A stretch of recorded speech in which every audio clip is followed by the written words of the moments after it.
Hai un carattere molto deciso. Per questo mi sei piaciuto subito. Unisciti a me, Guts. Benvenuti su Alkill, io sono Donny e oggi analizziamo il capitolo 367, così da proseguire questa nostra serie di analisi che ci accompagneranno verso la fine.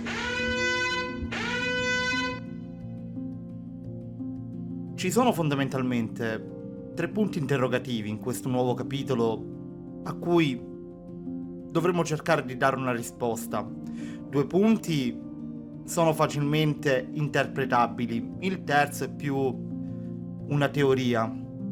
Il primo punto: ma è stato Griffiths a fermare il colpo di Guts o è stato Guts a frenare il suo colpo?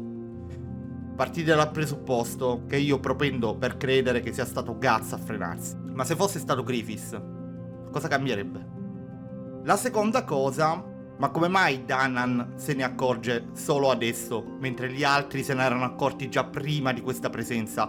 In realtà perché c'è un time skipping, quindi credo che quella scena che noi vediamo in questo capitolo si svolga contemporaneamente con quella iniziale che vedevamo nel capitolo precedente. La terza cosa è una teoria che ho letto sul web, quindi non è farina del mio sacco. Vi lascio il link in descrizione così potete dargli un'occhiata. Chi è? O meglio, cos'è? O di chi è quell'ombra che vediamo in quella tavola?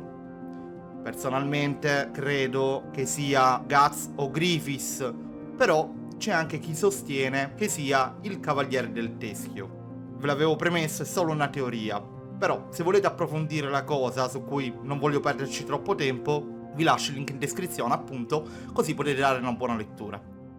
Io direi che è il momento di iniziare. Analizziamo questo capitolo. Come detto in precedenza, Zod si erge in difesa di Griffith. Quella pose in prima pagina che lo vede in piedi a braccia aperte davanti a Guts non lascia dubbi. Zod fa da scudo al falco affinché, a quanto sembra, niente e nessuno possa ostacolarlo dal compiere ciò per cui sembra essere realmente venuto. Guts attacca senza pensarci 2 volte, scagliandosi come una belva contro il nemico.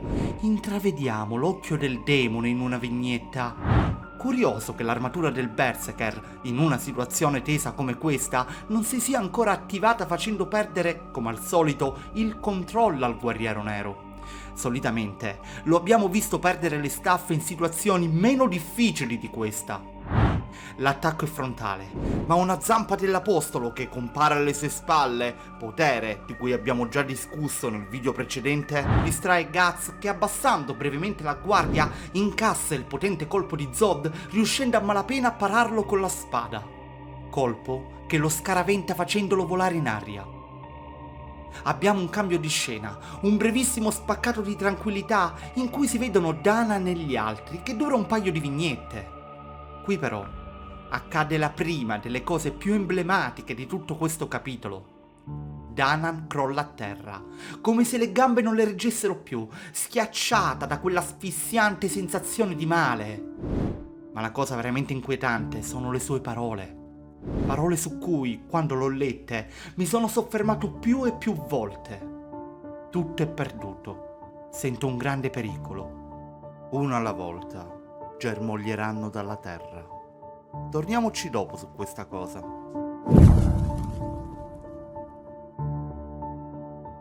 Griffith si erge innanzi a Shilke e Farnese, che tra le braccia stringe la povera Kashka priva di sensi.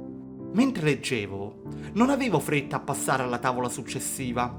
Lasciavo che la mia mente metabolizzasse quello che stava succedendo. Effettivamente, l'intero capitolo sono pochissime pagine, ma pregno di cose che avvengono in maniera molto repentina.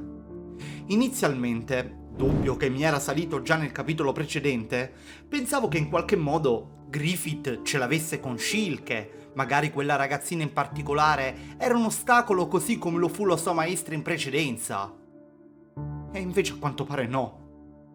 Guts, appena se ne accorge, riesce a svincolarsi da Zod e alza la sua ammazzadraghi con foga, pronto a infliggere un fendente poderoso al suo acerrimo nemico. Da elogiare lo scorrere delle vignette in questa tavola, in un rallenti quasi cinematografico. Abbiamo due vignette che inquadrano l'attacco di Guts, oscurate da retini e linee cinetiche che trasmettono pienamente la tensione di quella situazione. Nelle altre, Griffith si abbassa incurante dell'attacco, un primo piano dell'occhio freddo e spaventoso del falco, e la sua mano che lentamente sembra tendere, senza lasciar trapelare se ci sia un'intenzione aggressiva o meno.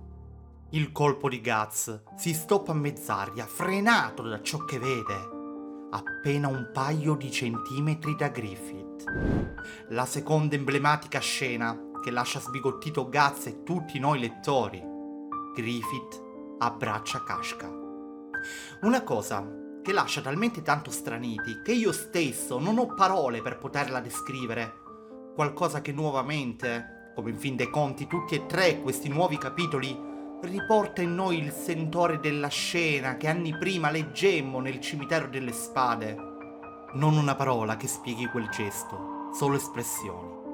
Una forza esterna atterra Guts, la terra trema, il suolo si spacca sotto i piedi del guerriero nero, un terremoto che sembra voler scuoterci dal torpore e riportarci a ciò che sta accadendo.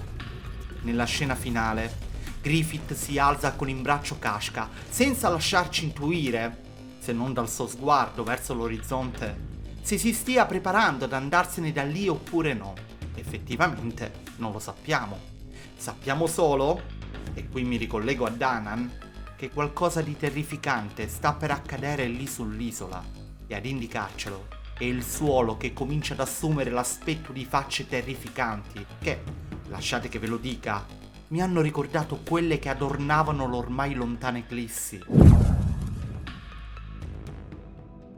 Cosa intendeva dire Danan con uno alla volta giungeranno dalla terra? Che si riferisse ai restanti della mano di Dio? O sono gli apostoli della nuova squadra dei falchi che giungeranno lì? Non possiamo ovviamente saperlo, dobbiamo aspettare per capirlo. Cosa vera è che con molta probabilità, se un cataclisma del genere sta avvenendo lì sull'isola, l'isola all'80% può dirsi perduta. Quali sono le motivazioni che spingono Griffith a fare quello che ha fatto, cioè a distruggere completamente Skelling? L'albero dei ciliegi ormai è morto. L'isola sta collassando, ma perché? Io credo che questo serva per poter completare il suo piano di fusione di tutti gli strati dell'esistenza. Se così fosse, il mondo degli spiriti diverrebbe un tutt'uno che lui potrebbe governare. Altra cosa, se Griffith ormai è privo di sentimenti, perché come leggiamo nel capitolo in cui si inabissa, no, nell'eclissi, lui ha versato ormai l'ultima lacrima, lui non dovrebbe avere sentimenti, lui ha un cuore di ghiaccio però che a volte riesce a provare un po' di calore, e anche Griffith si chiede cos'è questo calore. Nel cimitero delle spade ci dice che probabilmente sono i sentimenti di questo bambino con cui lui condivide in un certo senso l'esistenza che emergono in lui. Lui è arrivato lì sull'isola, non se n'è fregato assolutamente di niente e di nessuno, non gli interessa di nessuno, non gli interessa nemmeno di Guts che si scanna per poterlo uccidere, per attaccarlo, per combatterlo zero. Lui con la più totale indifferenza va dritto verso Kashka e distrugge tutto. Se compie quel gesto, secondo la mia interpretazione, è esclusivamente perché in lui emergono quei sentimenti lì, quelli del bambino della luna, che non vuole staccarsi dalla madre. Poi tutto il resto può anche crollare. In fin dei conti, un amore materno, che non appartiene a Griffith però, attenzione, appartiene al bambino della luna, perché noi dobbiamo ben capire che sono due entità separate. Griffith ha utilizzato il corpo del bambino della luna per ricostruire il suo, ma l'anima, lo spirito, le emozioni del bambino sono ancora lì. Non è corretto, secondo me, definire Griffith figlio di Guts e Kashka. Griffith condivide il corpo col figlio di Guts e Kashka. Ogni suo gesto, tra virgolette, compassionevole, viene dal bambino della luna. Poi tutto può essere. Chiariamoci, in realtà anche fondere i piani dell'esistenza porterebbe a unire il mondo dei vivi e quello dei morti.